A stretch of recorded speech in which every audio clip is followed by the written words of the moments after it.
Hey, ladies and gentlemen, welcome back to the channel. As always, it is Nick here, back with your daily crypto news and analysis. And today we're going to be talking about Ripple and XRP, as well as the vast majority of crypto. And I do want to start off with XRP. So, obviously, we all know what XRP does. We already know the power and the potential behind it. I'm sure that you guys have seen my other videos. For all those out there, I just want to ask all of you, are you fearful right now? Are you scared? Are you worried? Are you concerned? How are you feeling? Comment down below. And if you are not scared, if you're confident, if you are actually happy about, having this buy opportunity, having these utility gems pull back to, some nice levels, hit that like button. Now, I do want to talk about XRP a little bit because, as we look at the world of finance, as we look at things evolving, we know that there's a concern. There's a big concern around banking and finance. I've talked about this many times on this channel as well. Like, banks are not our friends.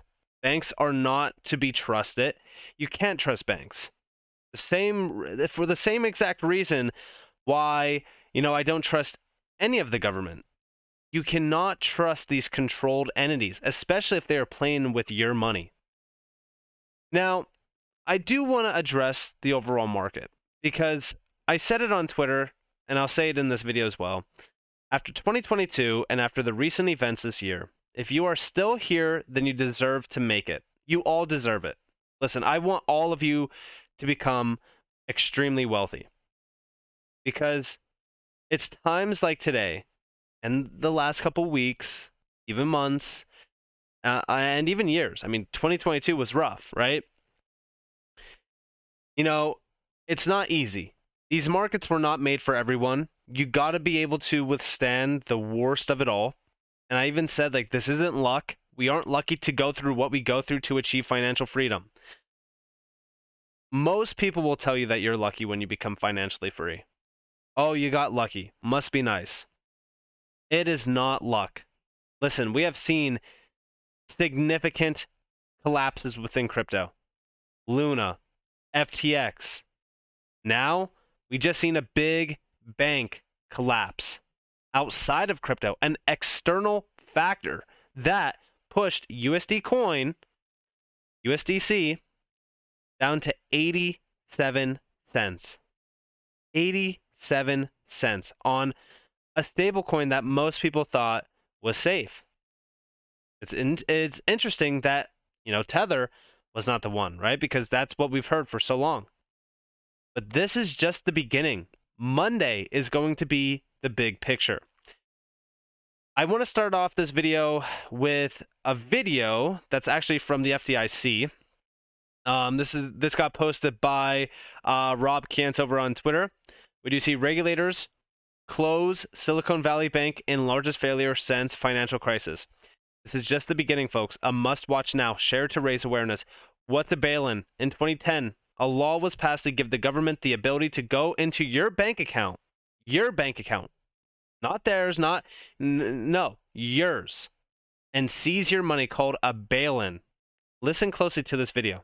Should be accessible when people need to know, but I don't think you have much hope of reaching a public that doesn't have a professional need to know. I completely agree with that. I almost think you'd scare the public if you put this out. Why are they telling me this? Should I be concerned about my bank? My insurance company doesn't tell me what they're doing with my assets. They just assume they're going to pay my claim, right? I think you've got to think of the unintended consequences of taking a public that has more full faith and confidence in the banking system than maybe people in this room do. That we want them to have full faith and confidence in the banking system. They know the FDIC insurance is there. They know it works. They put their money in. They're going to get their money out. So there's a select crowd of people that are in the institutional side. And if they want to understand this, they're going to find a way to understand this. There's a bunch of law firms represented in this room. There's a bunch of people that charge them by the hour a lot of money to explain this all to them. And it's fine. I don't have a problem with that. And they all have huge staffs. But I would be careful about the unintended consequences of starting to blast too much of this out in the general public. And again, this is a big problem, right? Hide it from the public so that people don't know about this. This is why the banks are not your friends. Everybody wants to say, well, my money's insured. My money's insured up to $250,000. Okay, well, guess what? What about when the collapses begin? Where's the FDIC for that? Because, see, we have a significant problem in the U.S., especially around the banking system. There is more than $22 trillion in the U.S. banking system. The FDIC has $124.5 billion on its balance sheet and a $100 billion line of credit from the U.S. Treasury. The FDIC assets cover only 1.26% of deposits, about the size of Silicon Valley Bank. One bank. Let that sink in. One bank is literally the amount of the balance sheet held by the FDIC. So think about this realistically speaking. Where are they going to get the money to bail out the big four, for an example? JP Morgan, Citi, Bank of America, Wells Fargo. Like, these are very large banks. The FDIC is not going to be able to cover all of this. And we do see down here, of course, the FDIC doesn't cover anything above $250,000, so basically no businesses. It's practically worthless. People trust banks more than what they should. Tier 1 leverage ratios, Tier 1 capital/consolidated assets shows just how much more leveraged banks are versus stablecoins. And yeah, I mean, look at the ratio here. Look at the leverage ratio on this. This is absolutely ridiculous. It's insane. And we do see down here, Silicon Valley Bank had $209 billion in assets and over $175 billion in deposits. They couldn't redeem $42 billion, just to illustrate my earlier point on leverage ratios, duration mismatch, and the fact that banks don't have people's cash. Most banks only have 15% Tier 1 capital. This is a big concern, and here you guys have it, right? Causing a bank run. Withdrawals of $42 billion caused this bank run. And we do see down here, the total capitalization ratio for banks is approximately 15% with Tier 1 capital of around 13%. Many people incorrectly believe that their bank deposits are 100% backed with corresponding fiat currency. Remember, this chart source BIS, Basel Committee of Banking Supervision. Check this out. Look at this. You can see the total capital, Tier 1, and also even the CET1. All of this. Look at it. Determinants of change, Tier 1 ratios by region. This is going into Europe, Americas, and even the rest of the world. Like, this is a problem. Banks are over-leveraged. They're over-leveraged with your money, our money. And remember what we've been hearing around crypto. Crypto's a scam. Crypto's this. You got to avoid crypto. You know, crypto's a fraud, blah, blah, blah. You have these exchanges playing with, customer funds. Guess what? It's no different. It's no different than what the banks are doing. Now, obviously, am I going to hold my money on an exchange? Absolutely not. Remember, the events that just happened in the last week, the last month, the last 2 months, 3, 4, 5, even the last year, should all be a warning sign to get your crypto off of any exchange. I don't care if it's Binance. I don't care if it's Coinbase. Get it off of these exchanges. Send it to cold storage immediately once you buy. You cannot trust anything. These bank runs will happen. These exchange runs will happen. And here we have from the Kabaisi letter, current list of companies with Silicon Valley Bank SIVB deposits. Look at these all. These are just 10. These are just 10 companies that disclose their exposure so far. The dominoes are going to continue to fall. This is just one. This is just the beginning. Monday is going to be a big moment because Monday is where we finally realize, okay, how big really is this? Because this happened right before the weekend. Stock markets, they open on Monday. Let's see how the retail sector reacts to this. Let's see how the big banks react to it. Let's see how the world of finance reacts to this. SVB has nearly $200 billion in deposits with 97% of those deposits above the $250,000 FDIC limit. This can't end well. For the next few days, we will begin hearing of many more companies with exposure to SVB. Nearly 50% of all VC-backed startups in the US did business with SVB. This is a big deal. Contagion effects are real. This is going to get a lot worse. A lot worse. And we also do see over here, the US Federal Reserve Bank has two choices. Two choices. One, raise interest rates and blow up everything. Banks, housing sector, stock market. You got to prepare for either scenario, by the way. I always say this on this channel.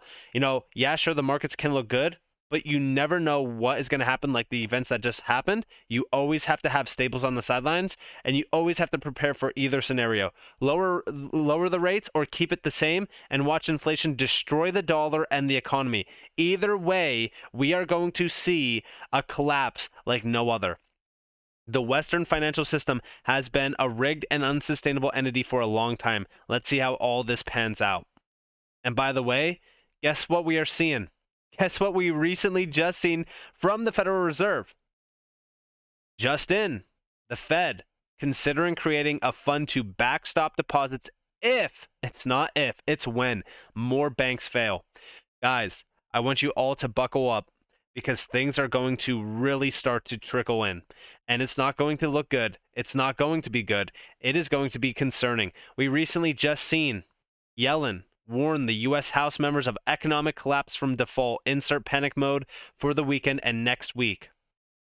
And again, with the Fed, considering to start printing again, if you will, because that's what's going to happen with this. We're going to start to see, more printing from the Fed because, hey, that's what we should do, right? At a time where inflation is brewing, where inflation is swallowing up individuals that, aren't making a massive amount of money per year.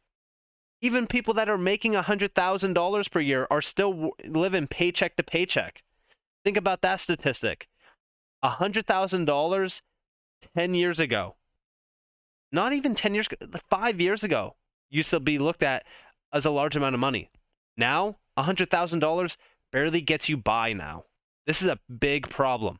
And with the Fed looking to print more money, hey, why not just increase the inflation? Why not just absolutely kill the economy? And guess what? With all of this combined, we have to look at the external factors. What is the U.S. continuously doing? Well, we're continuously giving away financial aid to the Ukraine. Now listen, when we look at this, it's all good. I agree with Wendy O here. Like, are you awake yet? It's okay to give when your house is in order. But if I owe let's just say I have bills to pay. Okay, and I have just the amount of money that my bills are coming in at to pay them off. And my neighbor says, hey, can I loan 50% of what you have right now? And I give that money away.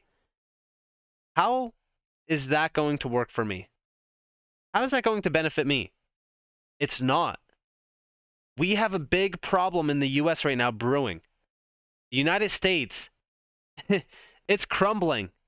The house is crumbling. The dominoes are falling. And guess what? We have Yellen in Kiev last week reassuring the Ukraine that the U.S. financial aid would continue. But she can't reassure 10,000 plus small businesses that their deposits are safe. She says she's monitoring the situation. Give me a break. Yeah, it's a problem. I mean, we constantly give our money away in this country. We constantly, show up when anyone else is in need. But what about the U.S.? Who's showing up when the U.S. is in need? Who's showing up when the U.S. needs help? We have a big issue in this country. We have a massive problem in this country. Yet we are constantly giving money away. And now we are about to see businesses. We don't even know how many businesses tied to this. It could be 1,000. It could be 10,000. It could be, who knows? But so far, we've seen 10 companies disclose their exposure. And this is going to be a lot worse because it's over $200 billion in deposits, and 97% of these were above the $250,000 FDIC limit. This is a big problem. We are about to see an aftershock like no other on Monday. So with that being said, I hope that you guys enjoyed this video. If you guys did, definitely leave a like, subscribe to notifications on if you guys want more free content. You guys are more than welcome to follow me on Twitter and join the free Discord down in the description below. As always, hope that you all have a beautiful day or a beautiful night wherever you guys are in this beautiful world. This has been Nick. Peace out, guys.